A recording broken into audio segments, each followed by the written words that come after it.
G'day guys, and today I'm going to review the game which is between the Hawks and the Cats. MCG, Easter Monday, and always a big game every year that comes around. But the Cats got the job done by 23 points in the end. They got the chocolates. It was a little bit nervous, a couple of nervous moments in the last quarter, but the Cats held strong and they got a win number 4 next to their name for the season and set themselves up back on top of the ladder, which is really promising to see. But went to the game today with a few friends. It was good, and I was very pleased with the win. We sort of set it up from the start. The Hawks got sort of hold of us early, getting a few scores on the board, but we hit back with a couple of late goals from Gary Rowan, which were quite huge in the end. They gave us the lead at quarter time, and hit the straps in the second term with 6 goals. Second, third terms quite huge, 11 goals all up between those terms there. And yes, we controlled the game for a fair portion of it, which is probably something we haven't seen a lot lately when we played the Hawks. So that was really pleasing to sort of see. Yeah, I suppose when we look at the stats, got more of the footy. Hawks got the free kicks, the clearances. They got a lot of them around the ground. I remember seeing at one point it was like 11-3 Hawthorn's way, I think, for throw-in clearances. So that's probably an area, again, that needs to be worked on, but that's okay. Got more of the ball inside 50. It didn't feel like we got in there a lot, but we wasted that early, I felt. But as the game went on, we looked more and more dangerous, kept the pressure in there, and made it very tough for them to sort of exit, which they love to do so very often. Got more of the contested footy, which is pleasing, and 71 tackles, which was a very good effort. Yeah, so as far as the game went, yeah, we used the ball pretty well most of the time. Early on when we were finding our way, we were probably about 50% when I was looking at the screen. But once again, as the game went on, used the ball better. We lowered the eyes a fair bit and pretty clean around the ground with the footy, which we like to see. We like to see that, and yeah, lowered the eyes to a fair extent as well. Gave our players a lot of opportunities. We chipped the ball around a little bit as well to keep possession. Yeah, we got better as the game went on as well in terms of stoppages.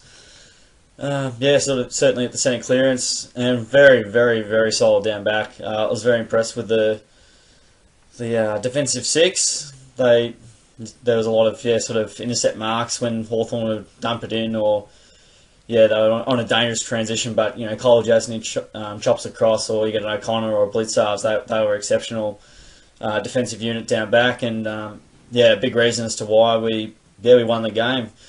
Often when we're at our most vulnerable, when we're either dropping those marks or teams are getting in far too quick for us to be able to sort of get numbers back. So it was nice to watch there. We're just able to cash in. We get the pressure on throughout the midfield. We forced a lot of turnovers, and then we cashed in when Hawthorn turned it over. So that was good to see overall. But so it was a nice win. They were always going to sort of attack us a little bit in the last term, sort of nothing to lose.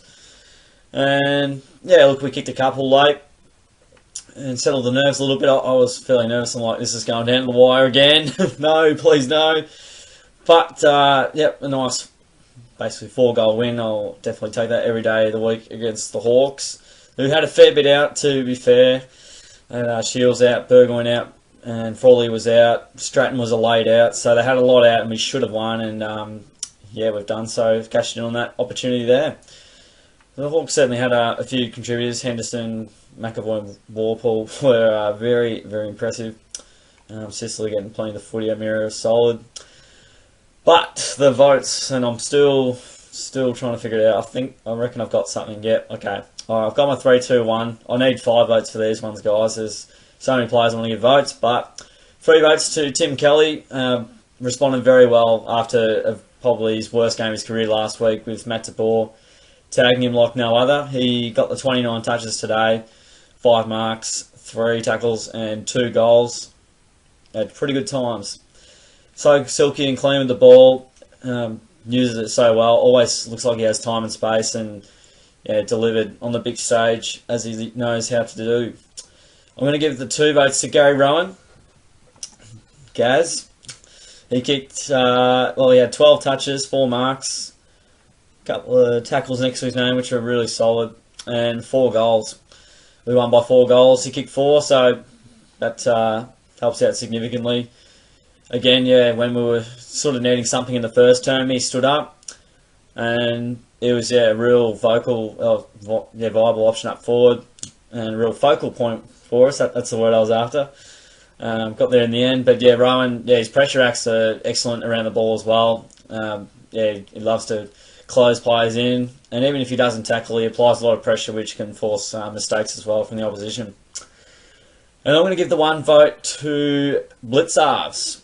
He's probably thinking, finally, Tiz, you've given me a vote, finally. 16 touches, 8 marks, and that's 4 tackles on the block. That's not 4 frees against. Again, very solid, really, really good in the air, and caused them a lot of dramas when they went inside 50.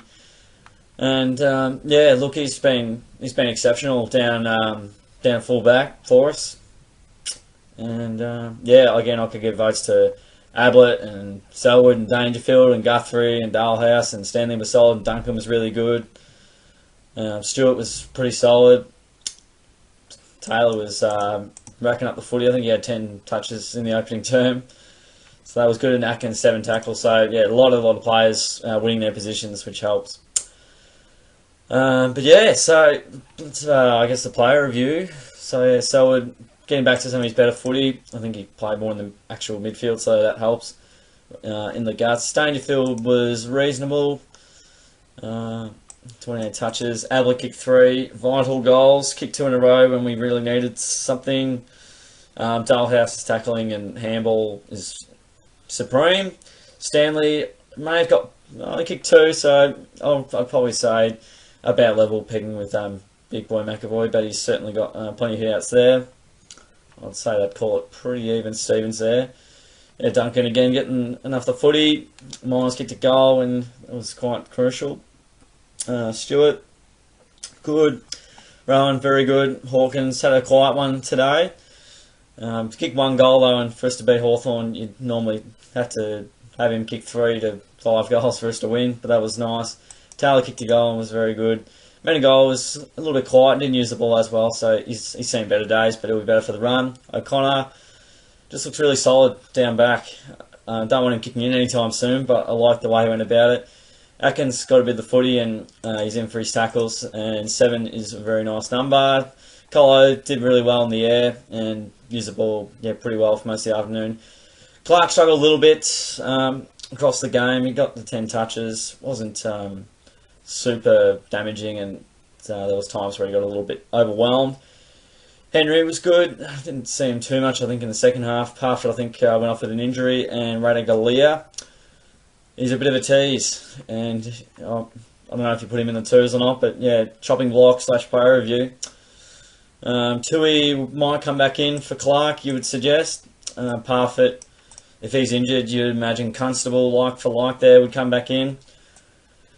You'd probably give Radigalia a couple more weeks, but yeah, I can see that he could become a star, but he's just not clunking the ball at the moment. I mean, he took that massive specky, but there was a red carpet leading up to that mark. He was a step ladder there, but yeah, it just doesn't feel like he can clunk a mark where he gets to so many contests, but doesn't really get his hands to it. It doesn't mark him, but I don't know. But anyway, we're 4-1, top of the ladder.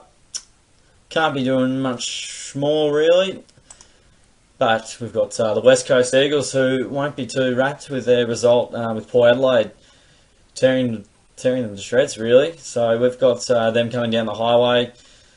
I reckon 2006 would have been the last time they won. It's been a long time in the making, and yeah, they're a good side, so they're going to be very tough to beat. Hopefully we're tough to beat at home. Normally we are, but not against the Giants, who then lost to Fremantle at their home ground, which they very rarely lose at. Such the season we have. Again, I think we should win within the 2 to 4 goal mark, but kiss of death's leading, and there's a reason for it. So yeah, look, it'll come down to whoever's better on the day. Hopefully get the chocolates, but yeah, it'll be very tough indeed, no doubt about that. The Eagles will be keen to atone themselves, and hopefully the Cats keep the winnings going. So That's it today, guys. Hope you've enjoyed the review. The Cats home by 23 points. Big win over the Hawks Easter Monday in sensational fashion. Getting the job done. If you like the video, guys, chuck it a like. Subscribe to my channel as well. It'd be awesome. And thanks heaps for sticking around once again. I'll catch you guys all next time.